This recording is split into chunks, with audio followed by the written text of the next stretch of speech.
England's gut-wrenching defeat. Brittle batting. England's defeat embarrassing. This is what people think of the England Test team after their innings and 14-run defeat in the third Test. It feels like every Test match is the same. England's batting collapses. In this episode, myself and Ed Reilly will be analysing the third Test and, more crucially, what could change. Before we get started, I'd like to happily announce that the Completely Cricket podcast now has a website, linked below, where you can listen to the podcast and read interesting cricket articles on our blog. The articles are generally analysis or explaining. We are looking for writers for the blog. If you're interested, please email me. The email address is below, with an extract of a previous writing that you've done, if you have one. Without further ado, let's get started. I think everyone was mildly surprised by England's performance. We all knew their batting was going to collapse. We did not expect it to collapse that quickly.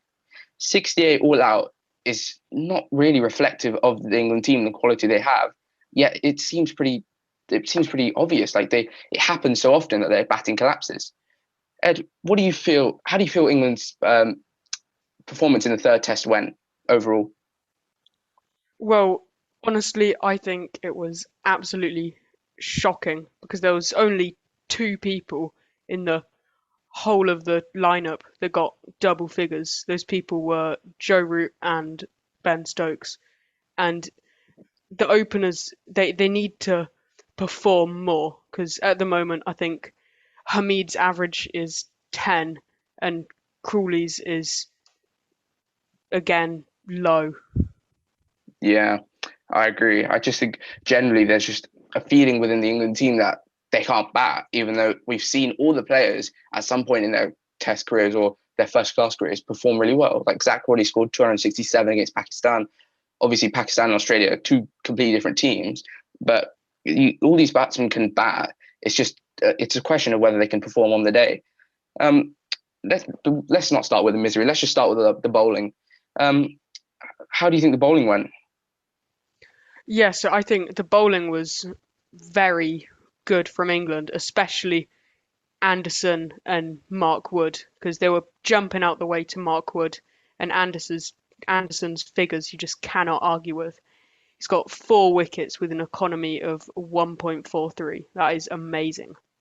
Yeah, that is it's ridiculous impressive for a fast bowler at the age of 39 in Australian conditions where it's known not to swing loads. It's not like England where you have regular swing. Yeah, I think Mark Wood, I think there's always been a doubt of his fitness. There's always been fitness concerns surrounding him because of his action and the way he bowls and the pace that he bowls with. But I think England are being too careful with him. I think they can play him for back-to-back tests. If we've only got one pace bowler who can bowl extreme pace, with Jofra Archer out injured and Ollie Stone out injured, I think if we want to win every test, we've got to take that risk. I think. What do you think? Do you think we should play Mark Wood regularly, like every single like back-to-back tests? I think we should play him as many tests as we possibly can because at the moment the Australian batsmen are just jumping out the way to him, and to be honest, they can't really face him. Whereas they've got people like Ben Stokes just lobbing it in there and bowling loads and loads and loads of overs. They need more bowlers. Yeah, I agree. They're reliant on Ben Stokes, who is a batting all-rounder. Of course, he can bowl and he bowls very well, but that's not exactly his priority. His priority should be he can bowl to provide like a change to the bowling attack, but he shouldn't be bowling 20, 30, 40 overs per match because then it could affect his batting as well. A tired, worn-out bowler who's been on the pitch for 150 overs, bowling 30, 40 of those overs, and then has to come out and if considering England's batting collapses very quickly, he has to come out in the first like 10, 15 overs. It's going to be damaging to his performances as well. How do you think Ben Stokes has been? Obviously, he's been out for quite a while and he's come back. He's played 3 tests now. Um, what are your views on Ben Stokes? I think in the current Ashes series, his bowling has actually been quite a bit better than his batting because they've mostly set him up for a short ball strategy and keeping them pretty quiet. Yeah. Yeah, I think so. He did go for a few runs in his first test and in the both innings, but I think overall, I think they need England need Ben Stokes realistically because their bowling attack is otherwise obviously you have Mark Wood with extreme pace, but then Mark Wood can't be bowling 40 overs 100%. he won't be able to. He can sustain his pace, but for like 20 overs maybe. But after that, you just don't want to run the risk of it. Yeah, so let's go on to their batting. Obviously, 68 all out pretty much tells you the story. Horrible batting. It was a complete collapse. But do you think it was England's poor batting or more Australia's good bowling? I think definitely England's poor batting because the openers, I think the job of an opener is to bat long and just really get rid of the swing and the pace that they get from bowling. Yeah, And so far the openers in this series just have not been able to do that. yeah. If we look at Australia's openers, so you got David Warner and Marcus Harris. Obviously, Marcus Harris has just in this most recent innings has come back into form with a pretty gritty. I think it was in the mid 70s. But then David Warner, we all know, is a very destructive batsman. He can score at a really quick tempo, and he does what an opener should be doing, which is bat long, score off the bad balls. But if you look at England's openers, we have nothing pretty much. Like honestly, they do not. They will not contribute to a large partnership. One of them will get out in the first couple of overs. Both of them will probably get out in the first 10 overs, 100%, which means that you're bringing in your number 3, number 4, number 5 batsmen in very quickly, and then there's pressure immediately on the rest of the order. Yeah, and I think, what do you feel with England's batting lineup? I think they rested Chris Woakes for the third test, which meant that there was a pretty sizable hole in their batting lineup, and they brought back in they rested Stuart Broad and Chris Woakes and brought in Jack Leach and Mark Wood. Do you think that they're risking having a too long of a tail?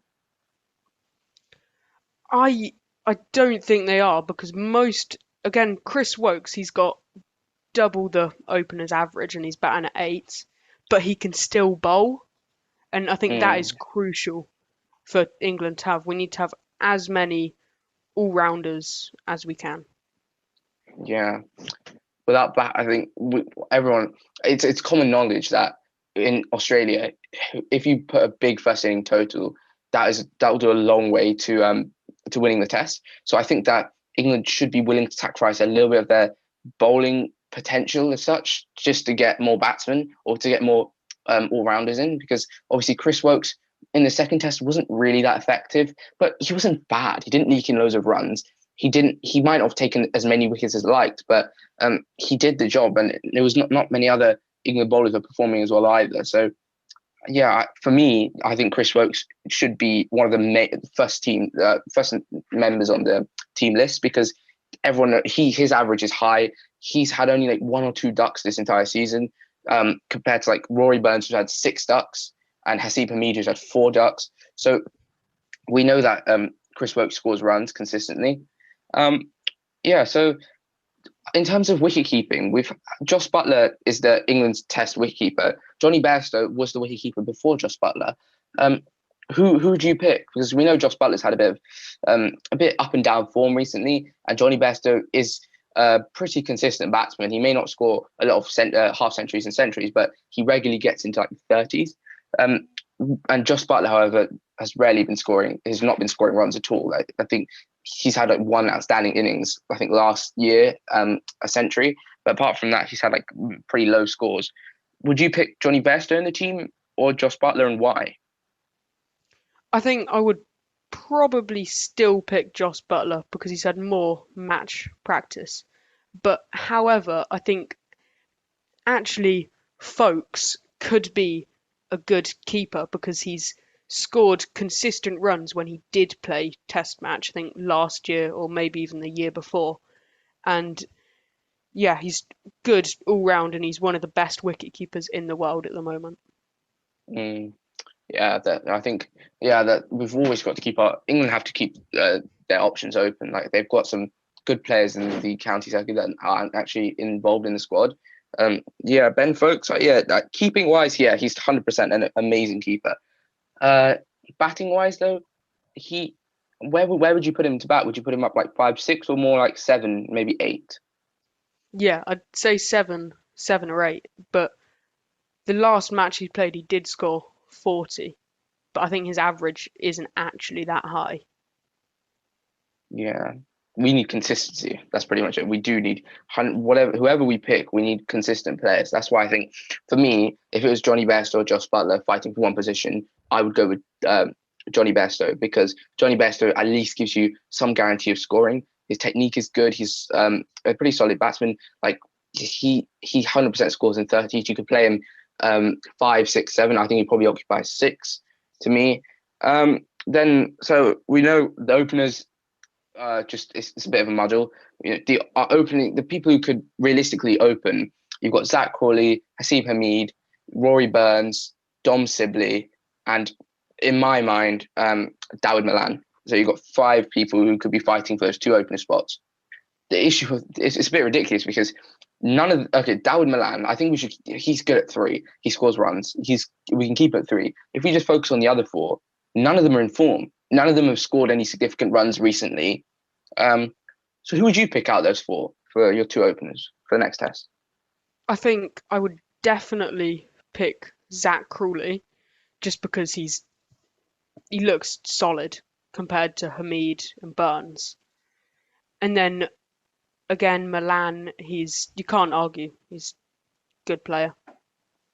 How about if Milan was at 3? Who would you pick as your other opener? Well, I'm not exactly sure because they've got their options pretty closed at the moment, and you could bring back Dom Sibley, but the last matches he's just not been great. So Yeah, I think honestly, I think Dom Sibley's just too slow. Okay, I like the thought, like his technique where he's forcing the batsman to bowl at the stumps because if he leaves everything and doesn't play anything outside of the stumps, but then realistically, the way Test cricket's going is that first innings, yeah, you can be slow and build up. But if you've got rain washed days, for example, and you've lost a day of cricket, or both teams' first innings have been really long, and you want to put a total and put pressure on quickly. You need people who can score at 3, 4, 5 runs and over, and that's like someone like Joe Root who can do that. Johnny Bairstow can do that. I think Zach Crawley can do that 100%. Zach Crawley, that's the one. yeah, That's my favorite part about Zach Crawley. I think is that he can score at a quick tempo. With Zach Crawley, you said he looks pretty solid. He's not been like fending at balls outside of the stump, but when he's defensively, the way he's got out is most of them have all been edges, and they've been like good length on top of the stumps, and he's just been playing. He's been defending, but he's just getting the edge regularly. Do you still think he's a solid batsman, or do you think there might be like technique change needed, or what do you think? I don't think there needs to be a technique change to Crawley, but compared to Hameed, like his back comes down straight and it just looks a lot better. Mm. And I think at the moment that's what England need. Yeah, solid technique players. No, we don't need any like Rory Burns with his technique. Of course, we can't really say much because he scored loads of runs in county cricket. But if you can't do it, if it doesn't work in international cricket, then there's not really much of a point for someone who's aiming to play for England regularly. So, and I don't see a future for Rory Burns, but unless he really improves. Yeah. So in terms of so we were talking about selection for the next test. Let's look at how has selection been for the previous tests. How have you felt about selection for the Brisbane test, the Adelaide, the first and second test? How do you think the selection has been? Personally, I think it has been pretty poor because they didn't have Mark Wood, they had Rory Burns and Hameed opening. They just don't score runs. And that means they have to rely on Milan and Root almost every test. So personally, those 2 are just carrying the squad. Mm. Yeah, no, because I think the way it seems to me is that I think England obviously Joe Root and the head coach will know that how Brisbane pitches have performed in previous Ashes tours, but it was pretty clear especially the first test. It's really clear it's a pretty green pitch, so it was a real surprise not to pick Jimmy Anderson and Stuart Broad because they do get a look at the pitch first of all. So no one can say they had no clue about the pitch. They had a look at the pitch. They should have picked a squad according to that pitch. It seems as if they picked a squad according to previous Ashes tours. But does previous Ashes tours really matter now?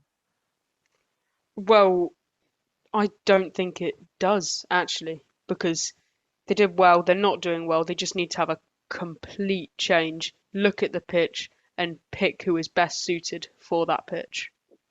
Yeah, I think it's more like playing. They pick a team for that test rather than looking at too much at the future. Because realistically, we want to win every test. We want to make it to the finals of the World Test Championship. We want to win the Ashes series. Those are short term goals, and if we can't even fill them, there's no point looking long term. I don't think I just don't understand the way the selectors have been thinking. Um, Yeah, definitely. yeah, I think obviously England have performed really badly, and we've made that pretty clear. But we cannot take anything away from Australia's performance in the third test. Um, Bowling wise, how do you feel? About Australia. Yeah, Well, they're bowling very, very deep. They've got Cummins, again, great bowler, Stark, and recently Boland, who has made a great addition to the Australian team. yeah. I honestly, I had personally not heard of Berlin before he played, so it was a bit of a surprise to me. And I've been watching. I watch a Big Bash regularly, so I haven't seen it there. It's been a bit, yeah. So I think a lot of English fans didn't know about him, and that might have actually been pretty effective as well because the batsman may not have actually done enough research or had an idea about how this bowler bowls. Obviously, they will get used to it as they face deliveries from him. But I think he took 6 for 7, I think, in the second innings when they got England 68 all out. That is amazing figures for a debut test. That's going to be a debut to remember. I honestly, personally, I didn't really see much in his bowling. Like it wasn't exactly, absolutely destroying England. It was obviously because of England's poor batting. That's the reason why they got out. But it was still metronomical, line and length. Consistency is what you need in Test cricket. Yeah. So do you think Scott Boland can make himself like a main player in Australia's bowling attack? Do you think he could replace one of the big three, so Josh Hazlewood, Pat Cummins, Mitchell Stark? I think they could keep the team as it is for now and then see how he progresses throughout the series. And then after that, they should make a decision because he could have just had a miracle day, to be honest.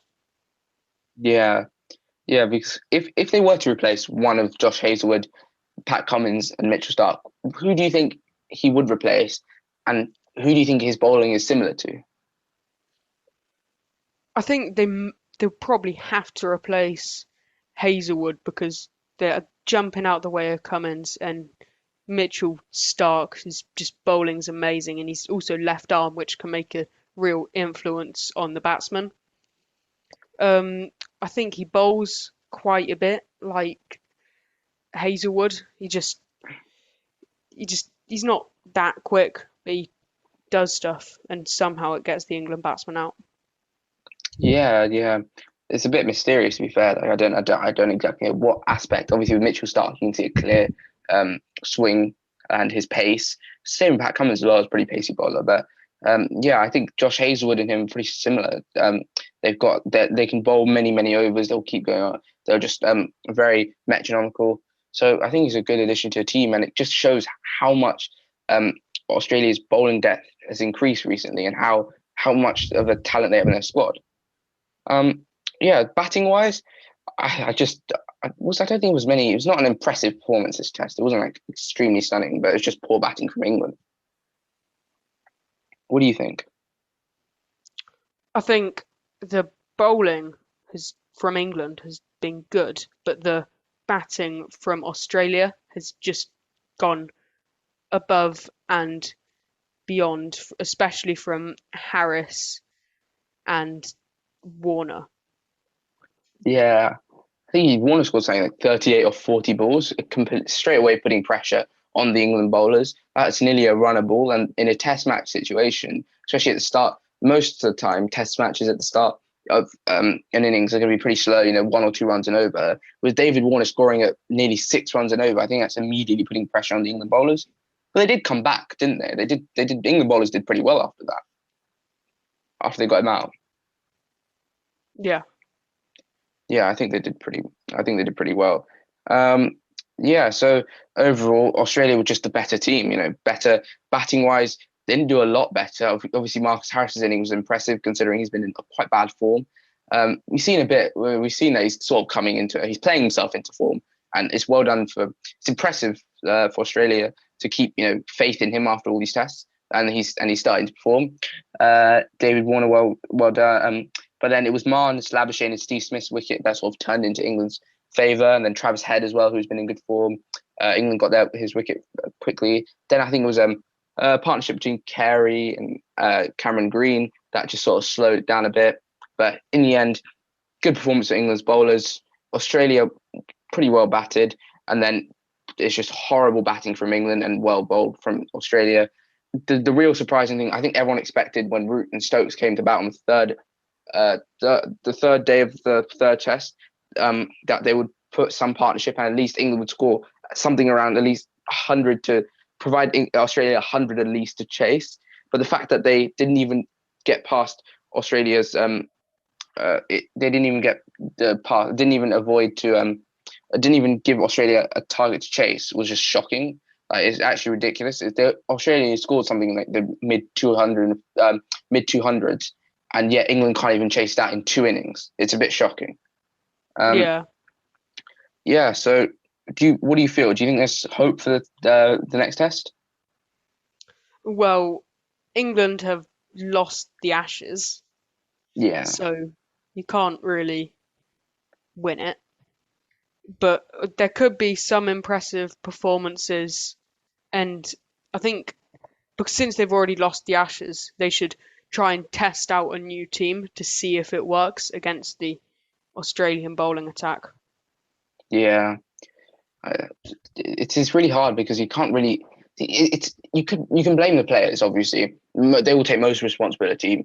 You can also blame Joe Root because he will have some say in the in the in the picking of the squad. You can blame the head coach Chris Silverwood, who's also a national selector as well. So that in itself is just something different. So he has a lot of responsibility in terms of Joe Root's captaincy. England have lost 9 of their last 12 Test matches. Do you think he's going to continue being captain and ride through this tough period? But 12 Test matches is nearly a year's worth of Test cricket. So basically, they've lost pretty much most of Test matches in the year. Um, do you think Joe Root's going to continue being captain? What do you feel? No, I do not think he should. I think Stokes or maybe even James Vince should come in because with Stokes, one of England's best periods of play was when Root was off the field injured and Stokes was a captain, and England got 3 wickets for 10 runs. And Mm, yeah, yeah, that was actually that's a really important point. If England can perform really well when Joe's off injured and Ben Stokes is captaining, Ben Stokes had an active responsibility in who's going to bowl next and fields and things like that. He was in charge. Um, is there really another? The thing with James Vince is that realistically, James Vince isn't even in the squad, in the team. He's not even in the 18-man squad. So how could you have him as a captain? It'd be a bit difficult, wouldn't it?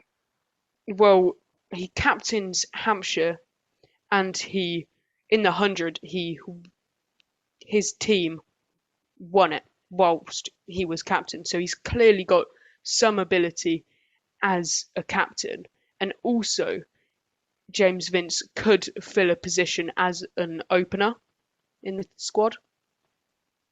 True, true, yeah. In terms of James Vince's batting, how do you feel? Do you think he's a good batsman? Do you think he could have a pretty long England career? Well, he did play for England a while back, and he would add some runs onto the board with his quick strike rate. Mm, yeah, I think he's been sort of in and out of the England squad.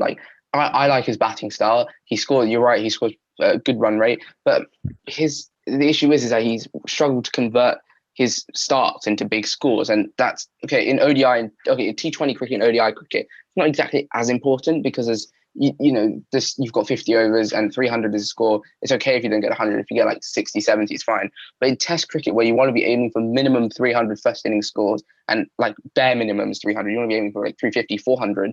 We need centurions. We need people to score centuries.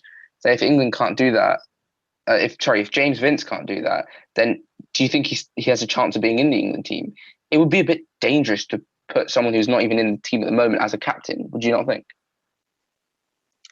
It definitely would be dangerous, but at the moment, I think that is what needs to be done if they don't pick Stokes. But I do think Stokes is the obvious choice here. That's the thing. Stokes being the Stokes being a three format player, being an all rounder, being probably the main player in all three formats, like a regular name on the team sheet. There could be the an added pressure as well, Ben Stokes. But I think he probably has the ability to deal with it, and if he will come if they because England are in a crisis pretty much. I think it's not like widely spoken of, but England are actually in a really deep crisis because they're losing so many tests. They're playing horribly. They can't bat. So we need someone who can save us. I think Ben Stokes is the guy to do it. But you've got people like Jimmy Anderson, Stuart Broad. They're very experienced. They've taken more than 1,000 wickets between them. They've played hundreds of tests. Do you think they have a chance of being captain or not? I think Anderson definitely not, because he's hardly ever captained a team and he's got no experience. However, Bairstow, I think, definitely could be the next obvious choice for England's captaincy. Yeah. Well, Bairstow. The thing with Bairstow is he's also a bit in and out of the team. See, I wouldn't pick Jimmy Anderson or Stuart Broad either because they're playing according to the conditions. As a bowler, you're not going to pick unless they're a bowler who can seam it, swing it, and also take wickets with pace, like someone like Josh Archer, for example. Then they can play in all conditions. But Jimmy Anderson, Stuart Broad are more tailored to swinging conditions, so England aren't going to pick them every test, so then they can't really be captain. It has to be someone who can be there every test. And Johnny Bairstow's sort of also in and out of the side. For me, I think Johnny Bairstow should be a main player in the team. I think the reason why England aren't picking him is because they want to, sort of. There's a good opportunity to put, younger players who will be the future. Johnny Bairstow, I think, is like 34, 33. He's not going to be around for very long in the England team. So I think they're prioritizing. They're giving more weight to younger players. So yeah, there are choices. England do have choices as captain, but Ben Stokes is the only obvious one, I think. Then you've got some other outside chances, but I honestly doubt Joe Root's decision making skills. Like he realistically on the pitch, it's he who has to make the decision. Obviously, you've got other leaders, but he is the captain, and if he can't make the right decisions and his team are losing this many tests, then I think he will have to step down soon. Yeah. What do you think? Just to finish off, what do you think is the main concern for England, and what do you think they have to do about it? What's the first thing they should do if they're going to change something? Definitely change the captain, because the captaincy has been very, very poor. Because when the Aussies just needed to survive the session, they set a defensive field for Leach and put loads of men on the boundary. They just didn't need it. They need to have fielders in close because they're just trying to block it. Yeah, no, I agree. I think that just lack of decision making, lack of aggressiveness. Test cricket is all about putting pressure on the players because a team could easily crumble if there's a lot of pressure. But yeah, let's see what happens before the fourth test, which is starts January the 5th. Thank you, Ed. Hopefully England can win the next few tests and save themselves a bit of pride.